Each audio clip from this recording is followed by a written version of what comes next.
Do you think that the ability to hang up the boots on a sport you were passionate about for the sake of career was easier for you because you didn't have to hang up the identity of yourself in that sport? Do you think that if the career you had was not around netball and sport, that you would have had a bit of, because a lot of athletes do, it's really hard to give up that thing?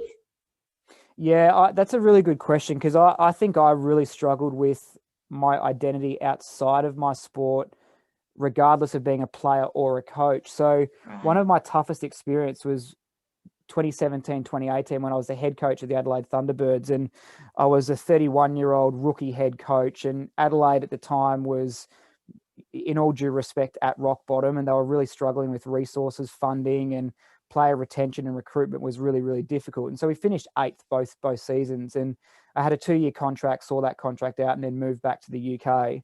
But the experience for me of not winning a lot of matches during those 2 years was really challenging. I went into that job being a high achiever, being a winner, someone that expected success and often got success.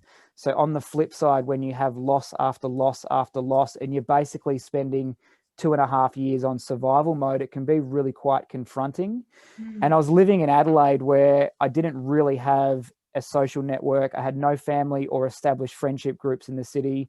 I was very alone and isolated in the job, under pressure, lots of scrutiny. It was quite an awful experience. However, when it was over, and I guess the challenge was, everything during those 2.5 years was associated to my job. This is Dan, the Thunderbirds coach. This is Dan, he coaches here, blah, blah, blah. So there was no detachment between me as a person and my professional space. And once it was all over, and finished my contract and was in the process of moving back to the UK, I think I was in such a state of complete loss and detachment from who I was, because the Thunderbirds experience was quite traumatic in a number of different ways from a professional setting. But because I was so connected to my work, it also affected me very personally. So when I no longer had the job, or was no longer Dan, the head coach, I really felt quite lost as to who I was and where I was at that time. So I actually only probably realized that in 2019, when I walked the Camino de Santiago. And it was the first time where I actually consciously thought about who I was outside of my job. And I always knew who I was as a person and what I valued and all of those types of things.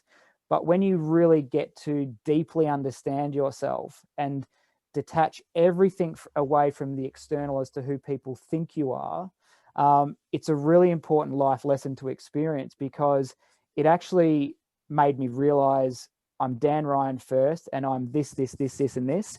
I just happen to be a coach.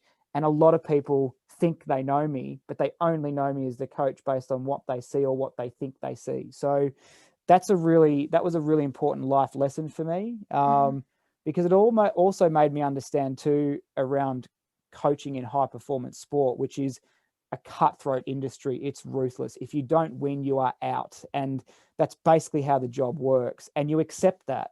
But what I had to learn was that winning and losing, you have to respect both equally. And just because you win, it does not make you more of a person.